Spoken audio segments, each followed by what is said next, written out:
अब हम आगे की तरफ चलते हैं। ब्रह्मांड और ब्रह्मोत्पत्ति। जैमिनी ऋषि ने 25 का हे श्रेष्ठ, वैदिक धर्म के दो भेद होते हैं, प्रवृत्ति और निवृत्ति। आपने हमें इसे भली प्रकार समझाया। आप लोगों ने अपने पिता की अनुकंपा से ऐसा उत्तम ज्ञान प्राप्त किया जिसके कारण आप लोगों को इस तिर्यक योनि में भी मोह व्याप्त नहीं है। आप लोग धन्य हैं। आप सभी प्रकार के संदेहों को दूर करने में समर्थ हैं। इस कंटकमय महासागर में आप जैसे तपस्वी का दर्शन होना अति कठिन ही नहीं अपितु दुर्लभ भी है। आप लोगों की संगति पाकर भी यदि मेरी मनोकामना पूर्ण नहीं हुई तो कहीं अन्यत्र होना संभव नहीं है। हे पक्षीगण, आप लोगों की यदि मेरे ऊपर इतनी कृपा हो तो कृपा करके आप लोग हमें संपूर्ण सृष्टि, संपूर्ण प्रलय, देव, ऋषि, पितर, भूतादि की उत्पत्ति, कल्प का विभाग, मनवंतरों की स्थिति, पृथ्वी का संस्थान और परिमाण, पर्वत, समुद्र, सरिता, वन आदि का विवरण, मृत्युलोक, स्वर्ग लोक, पाताल लोक का वर्णन, सूर्य, चंद्र, ग्रह, नक्षत्र आदि की गति अर्थात सृष्टि के आरंभ से प्रलय के बाद भी विश्व का जो शेष रहता वह सब सुनना चाहता हूँ, बताने की कृपा करें। पक्षियों ने कहा, हे जैमिनी, महर्षि जी से कौष्टुक ने भी ऐसा प्रश्न किया था। अतः कौष्टुक से महर्षि जी ने जो कुछ भी कहा उसे मैं आपको सुना रहा हूँ।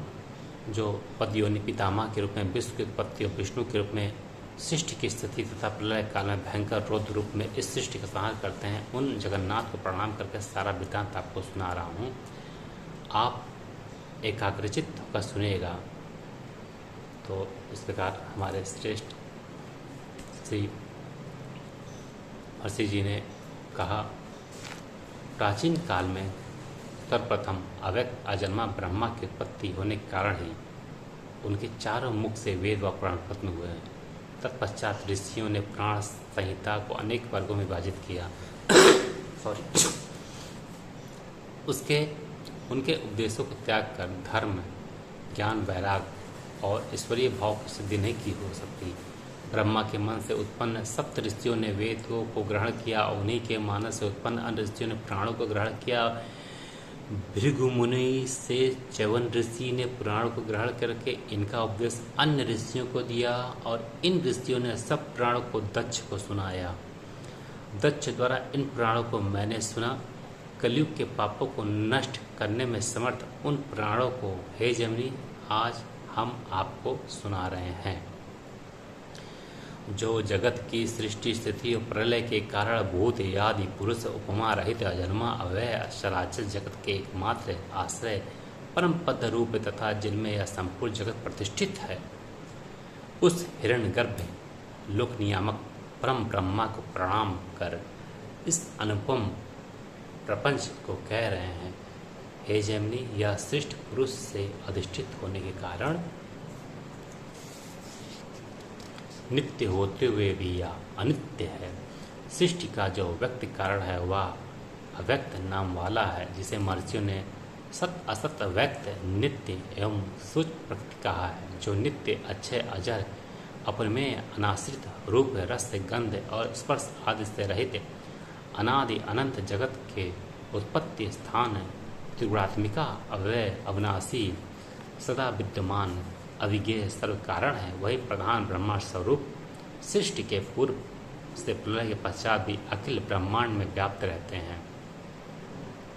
हे मुने, उन्हीं से अव्याहत रूप से तीनों गुण आपस में अनुकूल होकर स्थित रहते हैं। सृष्टि के समय क्षेत्रज्ञ के अधिष्ठान से इनके त्रिगुणात्मक की सहायता से प्रधान तत्व उत्पन्न होकर महातत्व को उसी प्रकार ढक लेते हैं जिस प्रकार की बीज त्वचा छिलका द्वारा आच्छादित रहता है। इस महत्त्व के तीन भेद होते हैं, सात्विक, रासिक एवं तामसिक। इस महत्त्व से तीन प्रकार का अहंकार, वैकारिक, तेजस और तामस उत्पन्न होते हैं। भूतादि ये सब तामस अहंकार है। जिस प्रकार महत्त्व प्रधान से तत्व आच्छादित रहता है, उसी प्रकार अहंकार भी महत्त्व से आच्छादित रहता है। इसी अहंकार प्रभाव से विकार उत्पन्न होकर शब्द तन्मात्रा एवं शब्द तन्मात्रा से शब्दात्मक आकाश की उत्पत्ति होती है। शब्द रूप आकाश तामस रूपी अहंकार से ढक जाता है, उससे स्पर्श तन्मात्रा की उत्पत्ति होगा। स्पर्श तन्मात्रा से स्पर्श गुण में शक्तिशाली वायु पैदा होता है। वायु भी विकृत होकर रूपत मात्रा को उत्पन्न कर इससे रूप गुणात्मक ज्योति प्रकट होती है। स्पर्श तन्मात्रा से वायु तन्मात्रा आच्छादित रहता है। ज्योति भी विकृत होकर रस तन्मात्रा और रस तन्मात्रा से रस में जल की उत्पत्ति होती है। रस तन्मात्रा रूप तन्मात्रा से ढका रहता है। जल भी विकृत होकर गंध तन्मात्रा को उत्पन्न करता है और ऐसे गंध युक्त पृथ्वी की उत्पत्ति होती है। अतः जिस जिस पदार्थ में जो तन्मात्रा होती है, उसी तन्मात्रा के द्वारा अंत पदार्थ में तन्मात्रा आ जाती है। इसको कोई संज्ञा न होने के कारण यह अविशेष है। सत्यवोदित सात्विक एवं वैकारिक अहंकार से एक साथ ही वैकारिक सृष्टि की उत्पत्ति होती है। 5 ज्ञानेंद्रिय एवं 5 कर्मेंद्रियों से 10 तेजस इंद्रिय कहे गए हैं और मन 11वां इंद्रिय देवता है। इस प्रकार सभी मिलाकर 11 इंद्रियों को वैकारिक देवता कहते हैं। 5 ज्ञानेंद्रिया श्रोत्र, त्वक, नेत्र, जीभ और नाक है, जिनसे शब्द, स्पर्श, रूप, रस एवं गंध का बोध होता है, तथा पाद, वायु, पस्त, हस्त, वाक ये 5 कर्मेंद्रियां, इनका कार्य चलना, मल त्यागना, मैथुन, शिल्प और कथन कार्य होते हैं। शब्द तन्मात्रा युक्त आकाश स्पर्श तन्मात्रा में समाविष्ट होकर वायु को दुगना उत्पन्न कर देता है, परंतु उसका विशेष गुण वायु हो ही रहता है। शब्द एवं स्पर्श ये दोनों गुण रूप में समाविष्ट होकर 3 गुणे अग्नि को उत्पन्न करते हैं और यह अग्नि शब्द रूप गुण से युक्त होती है। शब्द, स्पर्श और रूप रस मात्रा में समाविष्ट होकर 4 गुणे रसमात्मक जल की सृष्टि करते हैं और ये सभी मिलकर गंध तन्मात्रा में प्रविष्ट होकर पृथ्वी की सृष्टि करते हैं। इसलिए 5 गुणों से युक्त स्थूलाकार पृथ्वी दृष्टिगोचर होती है। इस प्रकार ये 5 भूतात्मक गुण आपस में समाविष्ट होकर एक दूसरे को धारण करते हैं।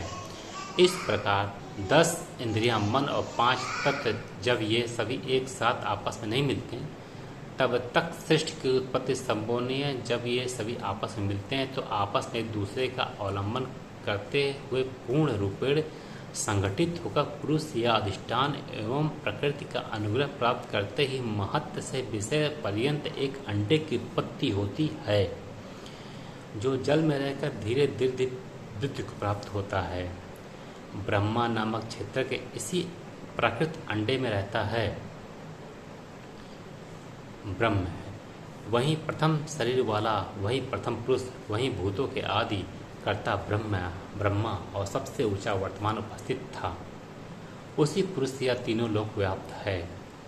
उस बृहद अंडे के रूप में ही मेरु और जरायु पर्वत, जल युक्त समुद्र, देव, दानव और मनुष्यों से परिपूर्ण पृथ्वी संपूर्ण लोक स्थित है।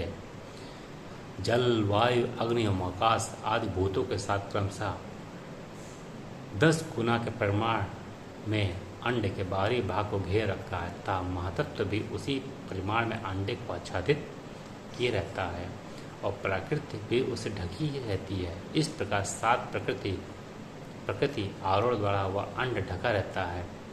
यह प्रकृति नित्य है और उसके अंदर पुरुष विद्यमान रहता है। जल में डूबा कोई व्यक्ति जलते से निकलते समय वलय को दूर फेंक देता है। उसी प्रकार ब्रह्मा को प्रकृति का स्वामी समझना चाहिए, क्योंकि प्रकृति क्षेत्र ब्रह्मा क्षेत्रज्ञ है। यह सब क्षेत्र और क्षेत्रज्ञ का लक्षण है। इस प्रकार क्षेत्रज्ञ से अधिष्ठित प्राकृतिक सृष्टि अबुद्धि सहित प्रथम विद्युत के समान प्रकट हुई।